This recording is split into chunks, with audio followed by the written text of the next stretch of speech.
নমস্কার। আজকের এই গল্পটি সংগ্রহীত হয়েছে কিশোর রচনা সম্ভার নামক এক বই থেকে। সেখান থেকেই আপনাদের শোনানো হচ্ছে উড়ান পাখির ভূত। উড়ান পাখি অর্থাৎ এরোপ্লেন মাটি থেকে অনেক উঁচুতে উড়ে যায়, এক জায়গা থেকে অন্য জায়গায় পৌঁছে যায় চোখের নিমেষে। মানুষের প্রযুক্তিগত কৃতকুশলতার এক আদর্শ নিদর্শন। সেই এরোপ্লেনেও ভূত থাকতে পারে। ব্যাপারটা অবিশ্বাস্য শোনালেও সত্যি ঘটে গিয়েছিল। ইস্টার্ন এয়ারলাইন্স কোম্পানির ৩১৮ নম্বর প্লেনটি আকাশে উঠছিল। এই প্লেনে বিমান বাহিনীর অন্যান্য কর্মী ছাড়াও ছিলেন ১৮০ জন সাধারণ যাত্রী। এরোপ্লেনটি উড়ে চলেছে নিউ ইয়র্ক থেকে ফ্লোরিডার দিকে। ফ্লোরিডা জগৎ বিখ্যাত প্রসিদ্ধি অর্জন করেছে তার অসাধারণ সমুদ্র সৈকতের জন্য। বিমান সেবিকা ফেমেরি ওয়েদারের নিঃশ্বাস ফেলার সময় নেই, তাই নিজের আসন ত্যাগ করে কিচেন রুমের দিকে এগিয়ে গেলেন। যাত্রীদের ব্রেকফাস্টের সময় হয়েছে, ১ মিনিট এদিক ওদিক করা যাবে না, গরম খাবার বের করতে হবে। তিনি ওভেনের দিকে হাত বাড়ালেন। হঠাৎ তার মনে হলো ওভেনের দরজার পেছনে কে যেন দাঁড়িয়ে আছে। কি বিভৎস মুখ তার, মুখে কুটিল হাসি। ফেমেরি তীব্র আর্তনাদ করলেন। কিভাবে এখানে এমন একটি বিভৎস মুখ আসতে পারে? বেশ কিছুদিন ধরে এয়ার হোস্টেসের চাকরি করছেন ফেমেরি। নানা ধরনের অবাঞ্ছিত পরিস্থিতির মুখোমুখি হতে হয়েছে তাকে, কিন্তু এমন ঘটনা তো কখনো ঘটেনি। তার আর্তচিৎকার শুনে অনেকে ছুটে এলেন। তারা কিন্তু কিছু দেখতে পেলেন না। ফের আবার ঠিক হয়ে নিলেন, ভাবলেন সব বোধহয় মনের ভুল। হাতে খাবারের ট্রে নিয়ে তিনি এগিয়ে গেলেন। আবার দেখা হলো সেই মুখটি, শূন্যে ঝুলছে সেটি। ফেমেরি এবার ভয় পাননি। ফ্লাইট ইঞ্জিনিয়ার মুরকে ডেকে আনলেন সেখানে। কিচেনে তখনও মুখটা ঝুলছিল।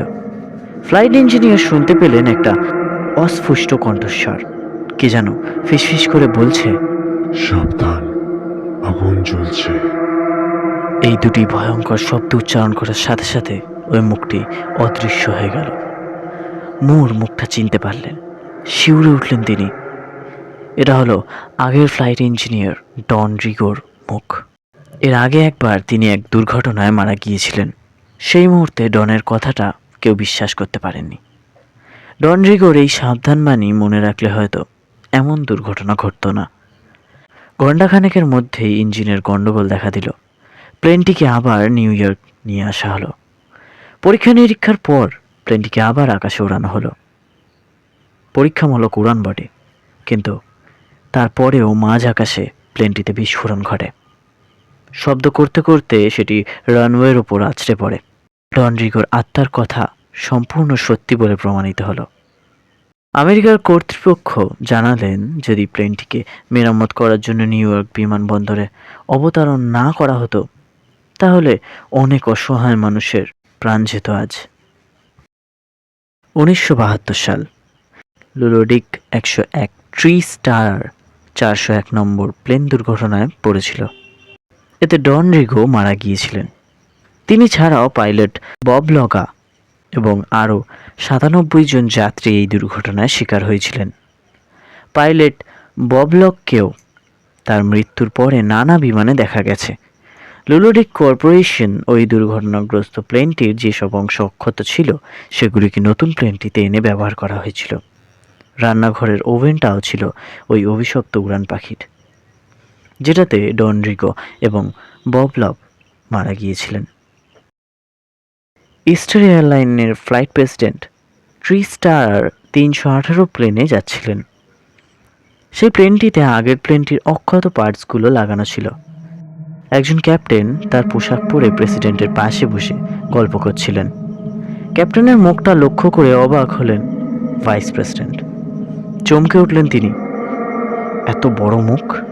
তিনি ককপিটে ছুটে এলেন, পাইলটদের সাথে কথা বললেন, সকলে এলেন। তখন অবশ্য সেই বড় মুখ সেখান থেকে অদৃশ্য হয়ে গেছে। এবার ফ্লাইট ইঞ্জিনিয়ারের পালা। ককপিটে বসেছেন, সমস্ত যন্ত্রপাতি ঠিকঠাক আছে কিনা পরীক্ষা করার জন্য। তিনি অবাক হয়ে দেখলেন ডন রিগো তার ইউনিফর্ম পরে বসে আছেন, প্লেনের যন্ত্রপাতি পরীক্ষা করছেন। ফ্লাইট ইঞ্জিনিয়ারের সাথে অস্পষ্ট কথা বললেন তিনি, তারপর অদৃশ্য হয়ে গেলেন। আরেকজন অফিসারও ডনরিগোর যন্ত্রপাতি পরীক্ষার কথা শুনেছিলেন। তিনি এই গল্প বিশ্বাস করেননি। একদিন সত্যি সত্যি ককপিটে প্রবেশ করলেন। দেখলেন ডনরিগোর প্রেতাত্মা মনোযোগ এবং যত্ন সহকারে সব যন্ত্রপাতি ঠিক আছে কিনা মিলিয়ে দেখছেন। 1974 সালে ইস্টার্ন এয়ারলাইন্স পাইলটদের তালিকা প্রকাশ করে। এই তালিকার মধ্যে ইচ্ছাকৃতভাবেই মৃত ডনরিগো এবং বব লপের নাম রাখা হয়েছিল। এটা করা হয়েছিল অন্যান্য পাইলটদের মনের মধ্যে আস্থা এবং সাহস ফিরিয়ে আনার জন্য। কর্তৃপক্ষ ঘোষণা করেছিলেন মৃত হওয়া সত্ত্বেও এই দুজন বিমান সেবক হিসেবে কাজ করে চলেছেন, কারো কোনো ক্ষতি করেন না, বরং প্রাণপণে অন্যের উপকার করার চেষ্টা করেন। 1974 সালে স্ত্রী স্টারার 318-তে শান্তি অনুষ্ঠানের আয়োজন করা হয়, যাতে বব লপ এবং ডনরিগোর আত্মা মুক্তি লাভ করে। তবে বিমান কর্মীরা কখনোই তাদের তাড়াতে চাননি। ইচ্ছা না থাকলেও তাদের এই শান্তির অনুষ্ঠানে যোগ দিতে বলা হয়েছিল, কেননা সবসময় যদি বিমানের মধ্যে দুটি ভূত ঘুরে বেড়ায় তবে সাধারণ যাত্রীদের মনের অবস্থা কেমন হতে পারে তা আমরা সহজেই বুঝতে পারি। ওই ধর্মীয় আচার অনুষ্ঠানের পরে অবশ্য আর কখনো ওই দুই পাইলটকে বিমানে দেখা যায়নি। তাদের আত্মা হয়তো চিরতরে মুক্তি লাভ করেছিল। এই প্রসঙ্গে একটা প্রশ্ন আমাদের মনের মধ্যে উঁকি দেয়, তা হলো ওই অভিশপ্ত বিমানে আর যে সমস্ত যাত্রীদের মৃত্যু ঘটেছিল তাদের আত্মা কেন নতুন বিমানে এসে উপস্থিত হয়নি? এর উত্তরে আমরা বলতে পারি ওই দুজন ছিলেন বিমান সেবক। জীবনের প্রতিটি মুহূর্তকে তারা বিমান সেবার কাজে উৎসর্গ করতে চেয়েছিলেন। তাই বোধহয় মৃত্যুর পরেও মানুষের বেশ ধরে বিমান যাত্রীদের সেবা করে গেছেন।